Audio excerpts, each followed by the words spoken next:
So this was the legendary Janos Ordren, reputed to have been the most ancient and diabolical vampire to have ever existed. According to folklore, he lived high in the cliffs of Nosgoth's northern mountains and preyed mercilessly on the defenseless villages below. His reign of terror ended when the Sarafan finally hunted him down and tore his throbbing heart from his still-living body. This relic came to be known as the Heart of Darkness, and was supposedly imbued with the power to restore vampiric unlife.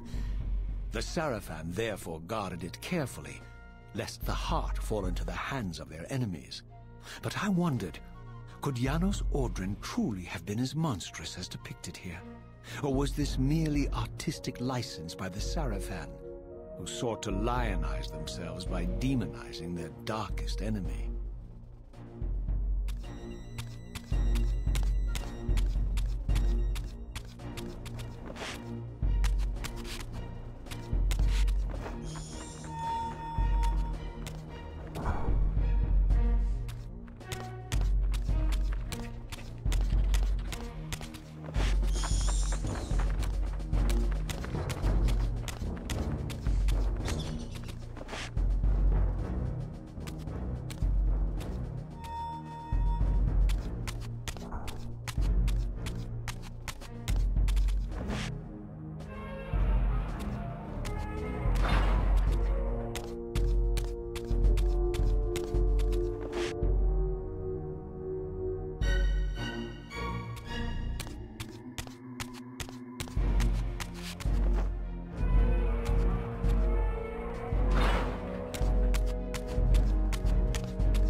Strange how my history came full circle. This chapel, I realized, was a memorial to my former Sarafan brethren and myself. All of us martyred here, and then so cruelly profaned by Cain when he imposed his gift on our noble corpses. For the first time, I beheld the image of my Sarafan self, memorialized here among my fallen comrades. It tortured me to see how noble and pure I had been, and what a vile phantasm I had become, and a profound sense of injury, of loss and betrayal welled up in me, so overwhelming I could barely contain it. All I wanted at this moment was to find Cain and destroy him.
first time beheld Nosgoth in its former glory, the land overflowed with abundant life and vitality, and I knew with certainty then that the world I had left behind was nothing more than the corpse of Nosgoth, a lifeless husk bled dry by the corruption of Cain's parasitic empire. This was the fragile world Cain sacrificed to preserve his own petty life and ambition, heedless of the profound cost. The sight only deepened my resolve. I sensed that the pillars lay to the northwest, and if Cain truly waited to confront me there, I would not disappoint him.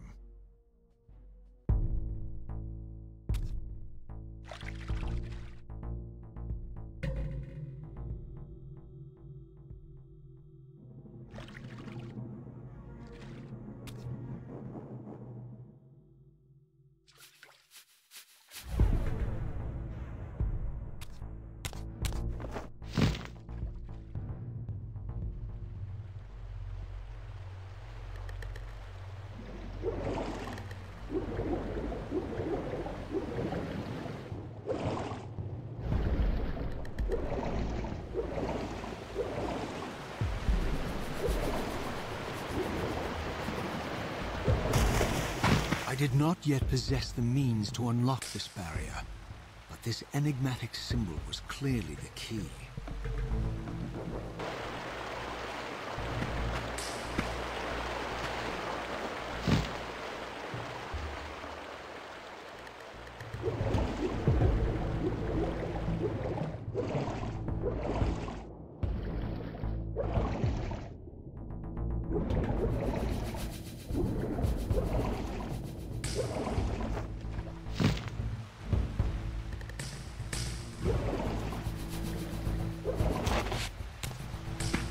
As I passed this arcane landmark, a wisp of the Reaver's energy was drawn into the ring, illuminating it.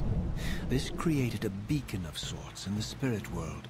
If ever I found myself depleted in the spectral realm, and my soul tossed on the ethereal winds, these beacons would draw me back to safety and restore me.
These ancient obelisks were mysteriously attuned to my spiritual essence.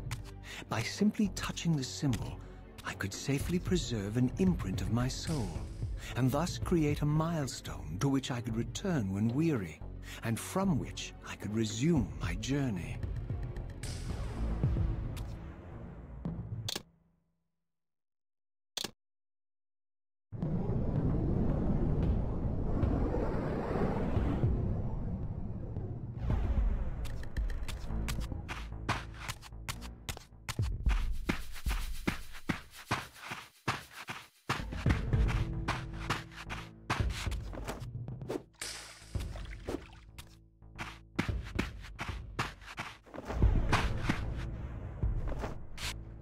While I had only just escaped the stronghold, I sensed that in time my journey would return me full circle to this place.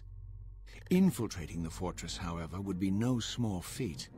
The balcony that had provided my escape was now well beyond my reach, leaving this massive gateway as the only means of entry. The gates were sealed, but like the time-streaming chamber I had seen earlier, their operation was undoubtedly linked to that odd crystal mounted above the entrance.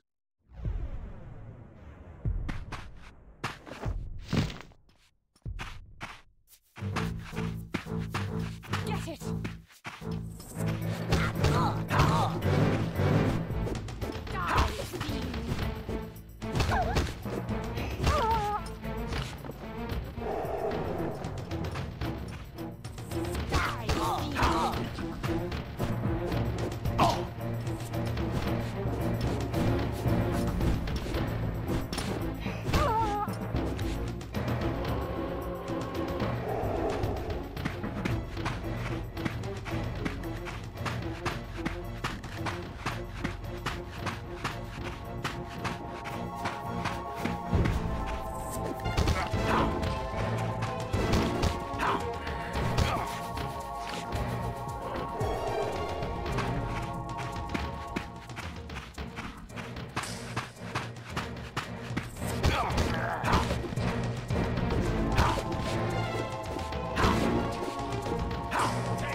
These vampires had nothing in common with the deranged jackals I left behind in Cain's derelict empire.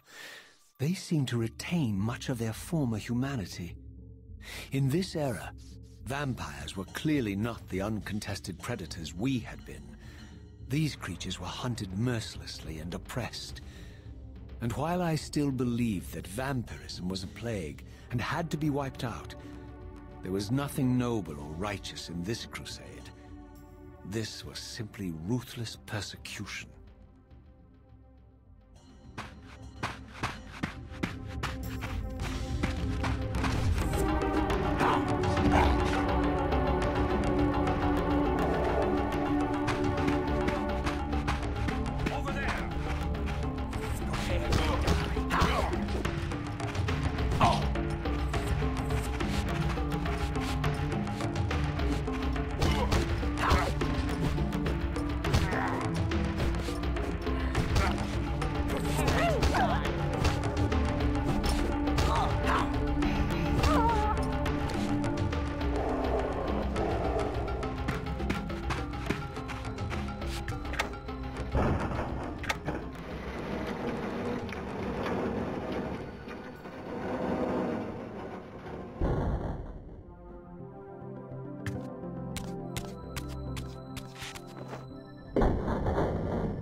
The pillars of Nosgoth, pristine, whole, and uncorrupted.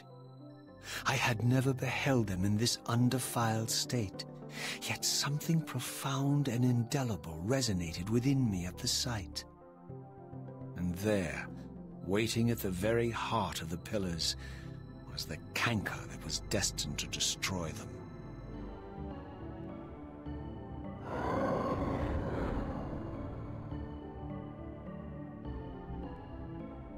I know you're there, Raziel.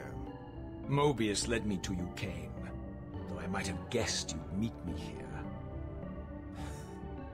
And if Mobius told you I was hidden on the underside of hell, would you throw yourself into oblivion to pursue me? Mobius trawls for the ignorant and unwary, hauling his gasping prey from the streams of their destinies. Stay out of his net, Raziel. Spare me your elaborate metaphors, Cain. I have pursued you here for one purpose. You will pay for your betrayal, and balance will thus be restored to Nosgoth. And whose will is satisfied then? The will of Raziel or Mobius? Would I be better manipulated by you, Cain? Now, turn and face me. The chase is over. This isn't a chase, Raziel. We are merely passengers on the wheel of destiny, describing a perfect circle to this point. We've been brought here for a reason. I've seen the beginning and the end of our story, however, and the tale is crude and ill-conceived. We must rewrite the ending of it. You and I. Face me, Cain. Even you shouldn't die a coward's death. Isn't it customary to grant the condemned a final request? I recall no such courtesy from you. Indulge me, Raziel. All I ask is that you listen.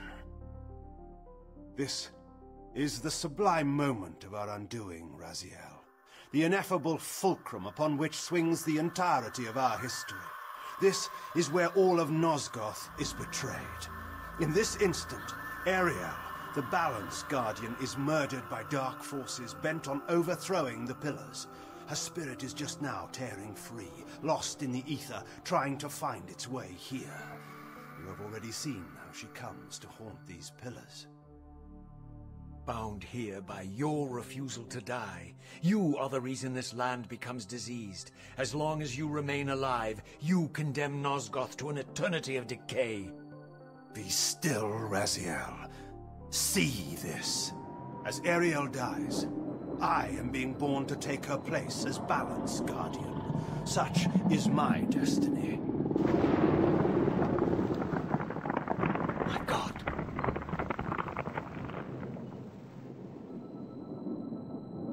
At the moment of my first cry, Ariel's beloved, the Guardian Nut Raptor, finds her corpse. Racked with grief and tormented by suspicions of treachery, Nup Raptor plunges into a madness which overflows and infects all of the Guardians who are symbiotically bound, including me. The repercussions of Ariel's assassination were expertly calculated. The entire circle descends into madness, and I am tainted at the moment of my birth, instantly rendered incapable of fulfilling the role destiny has prepared for me. Shall I show you the same mercy you showed the rest of the circle, then? You blithely murdered them to restore their pillars, yet your hand faltered when it came to the final sacrifice. What makes you exempt, Cain? You're merely the last man standing. Why condemn me for simply carrying out what you hadn't the courage to do yourself? Let's drop the moral posturing, shall we? We both know there's no altruism in this pursuit. Your reckless indignation led you here. I counted on it. There's no shame in it, Raziel. Revenge is motivation enough. At least it's honest. Hate me, but do it honestly. 30 years hence, I am presented with a dilemma. Let's call it a two-sided coin. If the coin falls one way, I sacrifice myself and thus restore the pillars. But as the last surviving vampire in Nosgoth, this would mean the annihilation of our species. Mobius made sure of that. If the coin lands on the reverse, I refuse the sacrifice and thus doom the pillars to an eternity of collapse. Either way, the game is rigged. We agree, then, that the pillars are crucial and must be restored. Yes, Raziel. And that's why we've come full circle to this place. So after all this, you make my case for me. To end this stalemate, you must die so that new Guardians can be born. Pillars don't belong to them, Raziel. They belong to us. Your arrogance is boundless, Cain. There's a third option. A monumental secret hidden in your very presence here. But it's a secret you have to discover for yourself. Unearth your destiny, Raziel. It's all laid out for you here. You said it yourself, Cain. There are only two sides to your coin. Apparently so. But suppose you throw a coin enough times. Suppose one day it lands on its edge.